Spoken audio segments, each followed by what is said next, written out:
2006 সালে কাজী হায়াৎ পরিচালিত কাবলিওয়ালা সিনেমাতে শিশু শিল্পী হিসাবে ডালিউডে তার কেরিয়ার শুরু হয়। এতে প্রধান চরিত্রে অভিনয় করেন প্রয়াত জনপ্রিয় অভিনেতা মান্না। এরপর বেশ কিছু সিনেমায় শিশু শিল্পী হিসেবে অভিনয় করে প্রশংসা করেন দিঘি। বর্তমানে নায়িকা হিসেবেও কয়েকটি সিনেমায় অভিনয় করেছেন, পেয়েছেন দর্শকদের ভালোবাসা। তবে অভিনেত্রীকে তার কাজ ও ব্যক্তিগত জীবন নিয়ে মাঝে মধ্যেই সমালোচনা পড়তে হয়। এ নিয়ে তিনি বলেন, এসব সমালোচনায় কখনো কান দেই না। দিঘি বলেন, সমালোচনায় কখনো কান দেই না, তবে যদি সামনে পড়ে যায় তাহলে শোনা উচিত, মাথা ঘামানো উচিত নয়। যখন নতুন ছিলাম তখন সমালোচনা আমাকে অনেক বেশি হিট করত।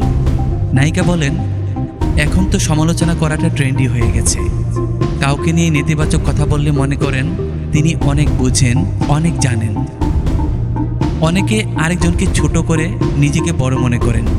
তারা শুধরানোর জন্য সমালোচনা করেন না। কাজের ক্ষেত্রে নিজের বাবাকে বড় সমালোচক মানেন দিঘি। সেই সঙ্গে কে এখন তার ভালো চায় আর কে খারাপ চায় সেটাও তিনি এখন বুঝতে পারেন। দিঘির কথায়, আমি এটা বুঝতে পারি কে আমার ভালো কিংবা খারাপ চান। যদি ভুল শুধরানোর কিছু থাকে তাহলে বাসায় বাবা আছেন, যিনি আমার সবচেয়ে বড় সমালোচক।